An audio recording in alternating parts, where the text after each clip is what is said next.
Korean ভাষা শিখতে গেলে প্রায় দুটো শব্দ নিয়ে বেশ ঝামেলায় পড়তে হয়, ছাল আর মত।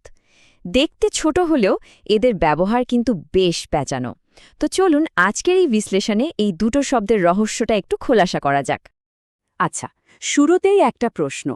এই যে দুটো বাক্য, আমি খেতে পারি না আর আমি খেতে ভালো না, আপাতদৃষ্টিতে কাছাকাছি মনে হলেও কোরিয়ান ভাষা এর মধ্যে কিন্তু আকাশ পাতাল তফাৎ।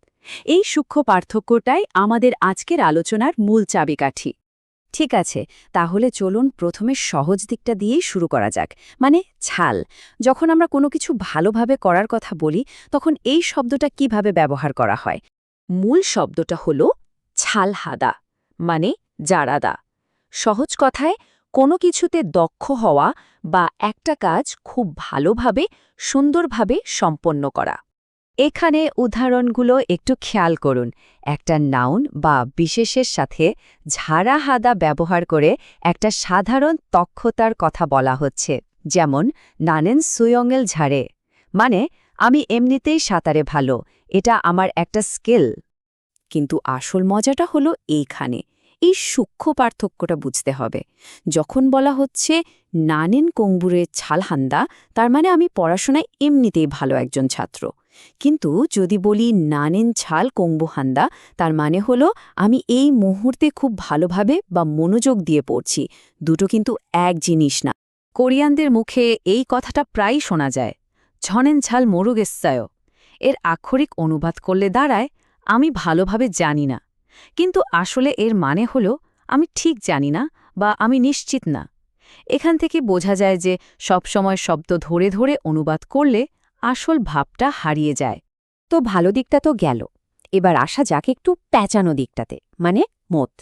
এই শব্দটার একাধিক মানে থাকতে পারে, আর এখানেই অনেকে আটকে যায়। মোথাদা বা মোথাদা হল ছাড় হাদার একদম উল্টো। এর মানে হল কোনো কিছু খারাপভাবে করা বা কোনো কিছুতে অদক্ষ হওয়া। এই উদাহরণগুলো দেখলেই ব্যাপারটা পরিষ্কার। নানিনসুয়ংয়ের মধ্যে মানে আমি সাঁতারে খারাপ, ঠিক যেমন ছাড়াদা দিয়ে দক্ষতা বোঝায়, মোথাদা দিয়ে দক্ষতার অভাব বোঝায়, সোজা হিসাব।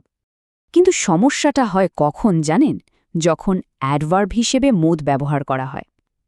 এই বাক্যটা দেখুন, জনেন অজে শিয়মূল মোদবাস্যয়। এর মানে কি হতে পারে? এর কিন্তু দুটো মানে হতে পারে, আর এখানেই যত গণ্ডগোল। তাহলে দেখুন দুটো মানে কি কি। একটা হতে পারে আমি গতকাল পরীক্ষাটা খারাপ দিয়েছি, মানে আমার পারফরমেন্স ভালো ছিল না। আবার আরেকটা মানে হতে পারে আমি গতকাল পরীক্ষাই দিতে পারিনি, হয়তো আমি অসুস্থ ছিলাম বা পৌঁছাতে পারিনি। দুটো কিন্তু একদম আলাদা পরিস্থিতি। এবার আসা যাক সেই জায়গায় যেখানে কোরিয়ান শিখতে গেলে প্রায় সবাই ভুল করে। কোনো কিছু করতে না পারা আর নিজের ইচ্ছায় না করা মধ্যে পার্থক্যটা আসলে কি? তাহলে মূল পার্থক্যটা কি? সোজা কথায় মত ব্যবহার হয় যখন কোনো বাধা বা অক্ষমতার কারণে কিছু করা যায় না, আর আন্ট ব্যবহার হয় যখন কেউ নিজের ইচ্ছায় বা সিদ্ধান্তে কাজটা করে না। একটা হলো ক্যান্ট আর একটা হলো ডোন্ট। এই উদাহরণটা দেখলে ব্যাপারটা একদম জলের মতো পরিষ্কার হয়ে যাবে। ধরুন কেউ জিজ্ঞেস করল, আমার কথা শুনেছ? উত্তরে যদি বলা হয় আনধিরস্য, তার মানে দাঁড়াবে আমি ইচ্ছে করে শুনিনি, যা খুবই অভদ্র শোনায়। কিন্তু সঠিক উত্তর হল মথিরস্য, যার মানে না, শুনতে পাইনি, হয়তো গোলমালের কারণে।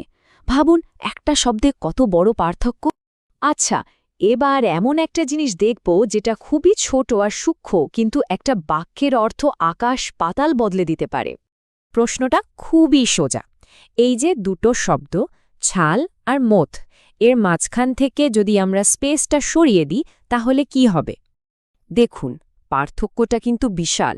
যখন স্পেস দিয়ে লেখা হয় শিয়মেল ছাল মোৎফাস্যয়, তার মানে পরীক্ষা ভালোভাবে দিতে পারিনি বা পরীক্ষা খারাপ হয়েছে।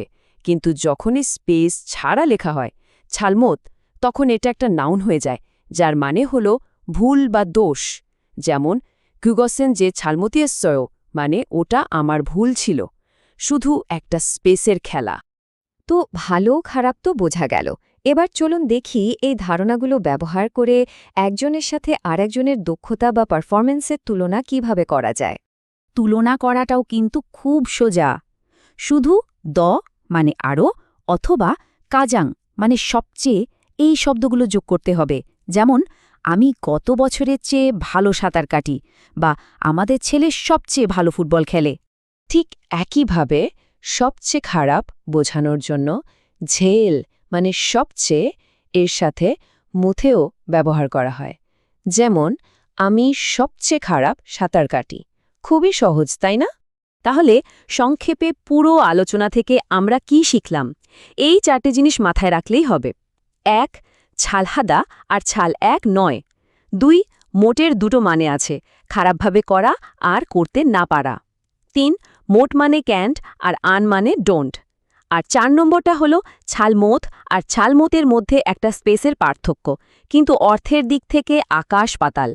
এখন তো পার্থক্যগুলো জানা গেল। এই ছোট ছোট জিনিসগুলো জানা থাকলে কোরিয়ান ভাষায় কথা বলাটা আরও অনেক বেশি স্বাভাবিক আর নির্ভুল হয়ে ওঠে। এখন ভাবার বিষয় হলো এই জ্ঞানটা আমরা নিজেদের কথাবার্তায় কিভাবে আরও ভালোভাবে কাজে লাগাতে পারি।